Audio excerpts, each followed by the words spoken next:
recognize you have a game again tomorrow you got to get ready for. How do you sort of pull your team together from the defensive performances in particular, just guys maybe losing connection with one another too consistently? How do you kind of fix that, especially in a tight turnaround? Well, we don't have time to practice to try to get it fixed. We play tomorrow at 11, and we'll get up early tomorrow and watch some film and prepare for whoever we're gonna play. We're not connected right now defensively, and I thought the first half it showed again, and second half we played a lot better from a defensive standpoint, and I thought offensively we connected a little bit better. But good teams like Gonzaga and Louisville, you can't spot them like we did, and it's hard to come back against good teams like that. But our guys didn't quit; they competed the second half, and hopefully we can build on that and get ready for tomorrow at 11 o'clock. Yeah, Coach, big picture question. Since the start of last year, you guys are 13-16 now against fellow high major programs. What would you say to the fans who are starting to get concerned about the big picture kind of stuff? Well, again, right now my focus is on our team and a new team that's got 7 new players that we're still trying to work things out and work through it. And I'm going to keep pushing until I get this team where I think it should be. On the focus with your team, I know these tournaments have quick turnarounds and it's hard to get a lot done in such a quick time. But over the last 24 hours, what was your main message to the team, and how much of that did you see translate today? Well, the main message, we had to play harder than what we did yesterday. And I thought we came out and competed early. Then we hit that dry spot right before the half that gave them the cushion. Second half, I thought we competed. But again, unfortunately, you got to play 2 halves, and we weren't able to put 2 halves together tonight. Mike, back games where it's really just big runs that have kind of broken the game open. Would you contribute that to mental lapses? Is it like conditioning and fatigue, or what is it that kind of has really set in these huge runs to happen? Well, again, I won't call it conditioning. We were in foul. Malik, didn't play hardly any the first half, and with the foul troubles, and I don't like to second guess, but maybe we got to start thinking about playing Malik with 2 fouls early and see if he could get through it. I mean, the last few years, we struggled with that. And once he got in foul trouble, we tried that before, and he would pick up a 3rd one or a 4th foul, and now you really got to sit him. So we just got to keep working, try to work through it. We got one more game before we leave the Bahamas, and my focus is on trying to get a win before we head back to Bloomington. Yeah, Mike, Gonzaga had a 42-27 rebounding advantage today. Why do you think that was such an issue, and how do you fix that? Well, again, it's a major problem that we've had, and a lot of it is we're not putting bodies on bodies to block out, and that's got to stop. I mean, we got to get our guys competing from a rebounding standpoint. I thought we rebounded against Louisville pretty well, but then you go into tonight's game and you don't rebound, and that was probably the difference in the ball game tonight. All right, we'll go to the Zooms with Alex Bozich and then Zach Browning.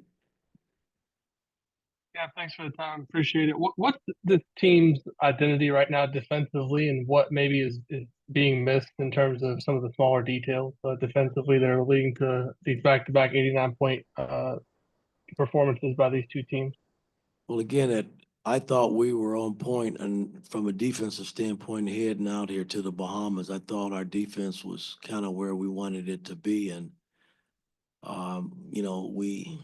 these last 2 games, our perimeter play has gotten exposed, and I gotta fix that. We got to get guys sitting down and not having miscues in terms of our defensive coverages. And that's something that, we got to go back to practice and continue to work on and see if we can improve it and get it better. All right, Zach Browning, then Mike Niz. Coach, you guys in the first half were outscored 36-14 in points in the paint. What would you attribute that to? Again, a lot of it is our believing in one another and believing in our rotations and being in the areas where we play to protect the paint and to get out. And we've been very awful in that category the last two games. We've been pretty good this year in protecting the paint. And then we scramble out to guard the 3-point line. And we're not giving ourselves a chance there because we are not in position to protect the paint. And guys have lost a little confidence in that area, and I got to get it back. Niz? Yeah, Mike, you mentioned the perimeter defense and pulling and kind of getting that message across. Is that why Miles came off the floor early? And what's been your kind of message to him as he's struggled a little bit the last two games? Well, he has struggled, and I got to somehow help him get back, get his confidence back and get him back to where he feels comfortable in guarding the ball, because that's where it starts defensively. And I just think the two guards that we've played out front these two games have kind of had their way in controlling the game. And I thought Kanan did a good job early on. But we got to have that from Miles as well. We got to get better guard play, because if we plan on making a run or, making a good run in the Big Ten, then, our guard players got to pick up. Anything for Oumar here? Yeah, Oumar is obviously tough circumstances for you, but I was just wondering about playing against one of your old teams, how that felt and your performance in general.